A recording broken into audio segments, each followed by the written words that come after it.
પછી કાયા કોમની નહીં રે તે ભજન નહીં નીકળો અને પછી છોકરાને એવું કહે છે બેઠા બેઠા માળા કરો પણ મોછો ફેરવા કરતો હોય છે અને આ ભજન સત્સંગ જોડેલું છે ને તો ગમે એવી બીમારી છે ને તો પણ મટી જશે. સંતે કીધું કે રામ નામ કી ઔષધિ ખરી નીતિ છે ખાય તો પછી મહારોગ મટી.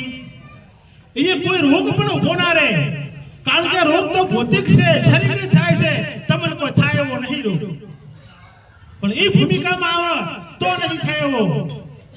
કે મહાપુરુષો જીવન મને કેન્સર થયા પણ એમને નહીં નડ્યા. અરે કૃષ્ણને બોણ વાજ્યું છે પણ એમને નડ્યું. તમે કર્મી મત જશો.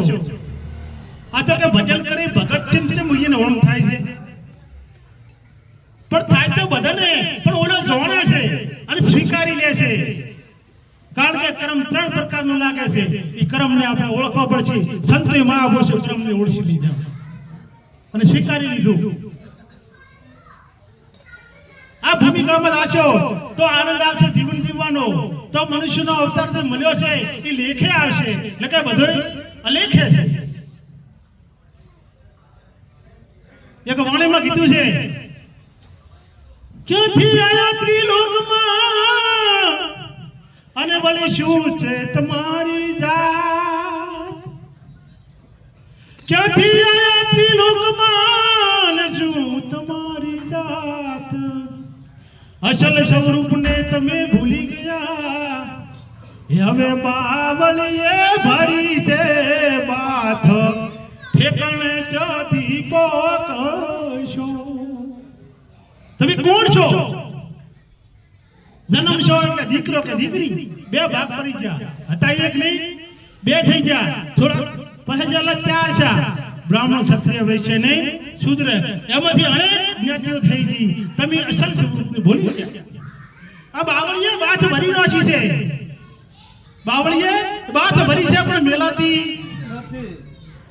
અરે કોટો વાંચ્યો હોય નહીં તો કોઈ સાધન તમકને ના હોય નહીં તો એવો બીજો કોટો લેવરાય અને કોટો કોટાથી નહેરે પણ બે કોટા ગુજામ ના મેલો ઓલે કોટે તમારો કોટો કાઢ્યો છે તો એ ખબર કેવરાય તો ગુજામ મેલે તો નોશિયાલો તો દુઃખ મટી જાય.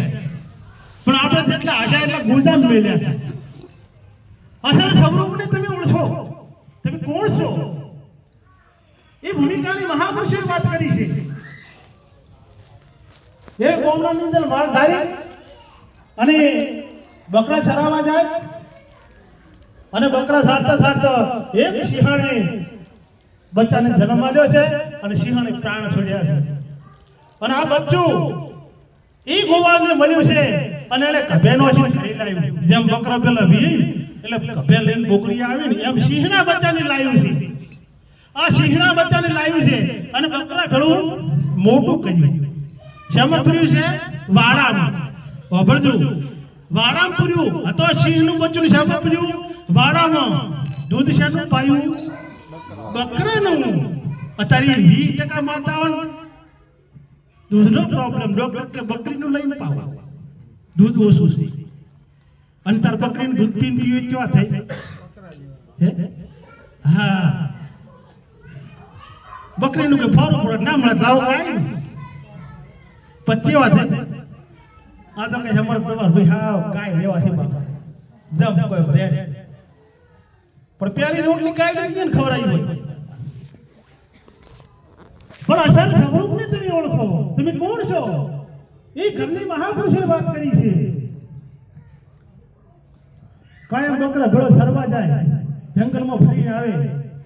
એક દાડો સિંહ જંગલનો રાજા બેઠો હતો એને ત્રાર પાડી બકરાનો ટોળો પાડ્યો. એટલે સિંહ ભેળો ઉડ્યો. બચ્ચું મોટું થઈ ગયું ઉડ્યું એટલે સિંહને એમ થયું કે બકરા તો બધે ઉડ્યા પણ આ તો મારી જ્ઞાતિનો છે. આ તો મારા મળ્યો છે. આ કેમ દોડે છે?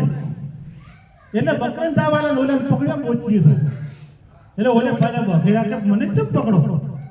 પણ કે તું અમા બોલ્યો છે તું કેમ ભાગે છે? કે ના હું તો બકરો છું.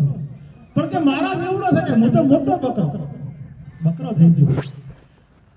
તું કે મારા જેવો છે સિંહ છે ત્રાળ પાય એને ત્રાળ પાડી પણ તું નક્કી એને થાતું હેડ કે તળાવમાં લઈને જો કે આવે જો મોટું હોય શું તો કેવું એનું રૂપ દેખાણું કે મારું રૂપ ને તારું રૂપ એક જેવું છે કે હા એક જેવું છે કે તું મારા જીવન જેવો છે એમ કોક સતગુરુ મળી જાય સિંહ સ્વરૂપ મળી જાય તો તમે કોણ છો ઈ તમને વાત યાદ કરાવે ન કે બધું આગળ કીધું નહીં એમ બકરા બનાવવાના નથી બધે અને બકરા બની જશે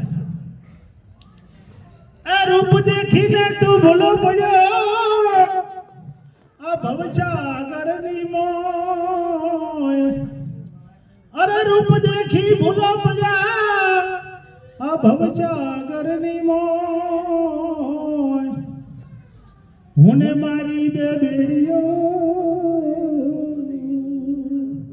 અંધા ફરે છે 84 ની મોય ઠેકાણ ક્યાંથી પકશું નામ વિના રે મળે નહીં ઠામ ઠેકાણ ક્યારે પકશું ગુરુજી વિના મળે નહીં મરધામ ઠેકાણ ક્યારે પકશો ભૂલા ચમ પડ્યા છો રૂપ દેખીને ભૂલા પડ્યા છે હરીશો શું બતાવે હરીશો તમને રૂપ બતાવે તમે જેવો છો એવો બતાવે તમને પણ તમારા સ્વરૂપનું જ્ઞાન હરીશો ન કરી શકે એ તો કોઈ મહાપુરુષ મળી જાય તો તમને તમારા સ્વરૂપનું જ્ઞાન કરી નખાવે ન કે કરાવે ના કરાવે એટલે કોઈ મહાપુરુષ મળી જાય તો કે હું કોણ છું અને હરિ કોણ છે આ રીતની ઓળખાણ કરાવે અરે અવસર આવ્યો છે તારા હાથમાં અને નદીના નીરમાં વહ્યો ન જાય અરે અવસર આવ્યો તારા હાથમાં નદીના નીરમાં ભખ વહી ન જાય